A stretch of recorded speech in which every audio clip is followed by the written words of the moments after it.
Hello friends, ಬನ್ನಿ ಇವತ್ತು ಪೂರಿನ ಯಾವ ರೀತಿ ಮಾಡೋದನ್ನು ನೋಡೋಣ. ಇದು ಬೇಗ ಆಗುವಂತಹ ತಿಂಡಿ. ನೋಡಿ, ಇಲ್ಲಿ ನಾನು ಮೊದಲಿಗೆ ಗೋಧಿ ಹಿಟ್ಟು ತೊಗೊಂಡಿದ್ದೀನಿ, 1/4 ಕಿಲೋ. ಸ್ವಲ್ಪ ಸಣ್ಣ ರವೆ,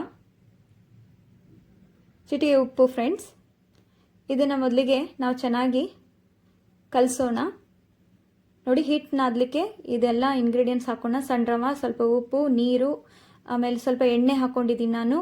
ಈ ರೀತಿ ನೀರು ಹಾಕಿ ಚೆನ್ನಾಗಿ ಮಿದ್ದಿ ಕಲಿಸ್ಬೇಕು ಫ್ರೆಂಡ್ಸ್. ನಮಗೆ ಆ ರೀತಿ ಕಲಿಸಿದ್ರೆ ಏನಾಗುತ್ತೆ, ನಮಗೆ ಚೆನ್ನಾಗಿರುವಂತಹ ಹಿಟ್ಟು, ನಾದಿರುವಂಥ ಹಿಟ್ಟು ಸಿಗುತ್ತೆ. ನೋಡಿ, ಇದಾಗಿದೆ ನೋಡಿ ಫ್ರೆಂಡ್ಸ್. ಇದನ್ನು ನಾವು ಅರ್ಧ ಗಂಟೆ ನೆನೆಯೋಕೆ ಇಡಬೇಕು.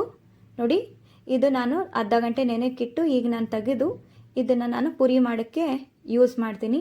ಈ ರೀತಿ ಚೆನ್ನಾಗಿ ಮಿದ್ದಬೇಕು ಫ್ರೆಂಡ್ಸ್. ನಮಗೆ ಯಾವ ಸೈಜ್ ಬೇಕು ಆ ಸೈಜ್ನಲ್ಲಿ ಉಂಡೆ ಮಾಡ್ಕೋಬೇಕು. ನೀವು ದೊಡ್ಡ ಪೂರಿ ಮಾಡ್ತಿದ್ರೆ ದೊಡ್ಡದಾಗಿರುವಂತಹ ಉಂಡೆನ ಮಾಡಿ, ಅಥವಾ ಸಣ್ಣದಿತ್ತಂದರೆ ಸಣ್ಣದಾಗಿ. ನೋಡಿ, ಸ್ವಲ್ಪ ಹಿಟ್ಟನ್ನು ಹಚ್ಕೊಂಡು ಈ ರೀತಿ ಲಟ್ಟಿಸ್ಬೇಕು. ನಾನು ಒಂದೊಂದು ಲಟ್ಟಿಸಿ ಸೈಡಲ್ಲಿ ಇಡ್ತಿದ್ದೀನಿ. ನೋಡಿ, ಈ ರೀತಿ ಎಲ್ಲನೂ ಲಟ್ಸ್ಕೊಂಡು ಒಂದು ಸೈಡ್ ಇಟ್ಕೊಂಡ್ರೆ ಕರಿಯೋದಕ್ಕೆ ಬಹಳ ಈಸಿ ಆಗುತ್ತೆ ಫ್ರೆಂಡ್ಸ್. ಪೂರಿನ ಫ್ರೈ ಮಾಡಲಿಕ್ಕೆ ನಮಗೆ ಬೇಗ ಆಗುತ್ತೆ. ನೋಡಿ, ಈ ರೀತಿ ಮಾಡಿ ಸೈಡಲ್ಲಿ ಇಟ್ಕೊಳ್ಳೋಣ.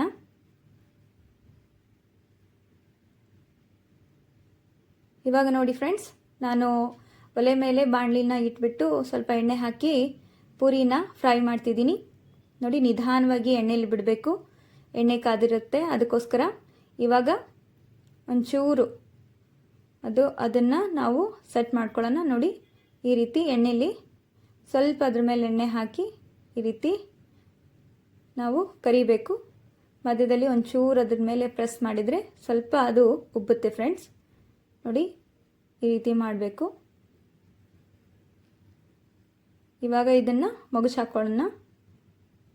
ಒಂಚೂರು ಆದರೆ ಪ್ರೆಸ್ ಮಾಡಿ, ಇಲ್ಲಾದರೆ ಬೇಡ, ಯಾಕಂದರೆ ಎಣ್ಣೆ ಸಿಡಿಯುವಂಥ ಚಾನ್ಸಸ್ ಇರುತ್ತೆ. ಅದಕ್ಕೆ ಇದಾಗಿದೆ ನೋಡಿ. ನಾನು ತೆಗೆದುಬಿಟ್ಟು ಒಂದು ಪ್ಲೇಟಲ್ಲಿ ಇಟ್ಟಿದ್ದೀನಿ. ಮತ್ತೊಂದು ನಾನು ಹಾಕಿದ್ದೀನಿ. ಇದನ್ನು ಕೂಡ ಅದೇ ರೀತಿ ಸ್ವಲ್ಪ ಪ್ರೆಸ್ ಮಾಡಿದರೆ ಅದು ನಿಧಾನವಾಗಿ ಉಬ್ಬುತ್ತೆ. ನೋಡಿ, ಇದನ್ನು ಕೂಡ ನಾನು ಮಗುಚ್ ಹಾಕಿದ್ದೀನಿ. ಇವಾಗ ಆಗ್ತಿದೆ ನೋಡಿ ಫ್ರೆಂಡ್ಸ್. ಗೋಲ್ಡನ್ ಬ್ರೌನ್ ಕಲರಲ್ಲಿ ನಮಗೆ ಪೂರಿ ರೆಡಿ ಆಗ್ತಿದೆ. ನೋಡಿ, ಈ ರೀತಿ ನಿಧಾನವಾಗಿ ಮಾಡಬೇಕು ಫ್ರೆಂಡ್ಸ್. ಎಣ್ಣೆ ಕರಿಯುವಾಗ ನಿಧಾನವಾಗಿ ಮಾಡಬೇಕು ಯೂಶ್ವಲಿ. ನೋಡಿ, ನಾನೆಲ್ಲನೂ ಮಾಡಿಕೊಂಡು ಇಟ್ಟಿದ್ದೀನಿ.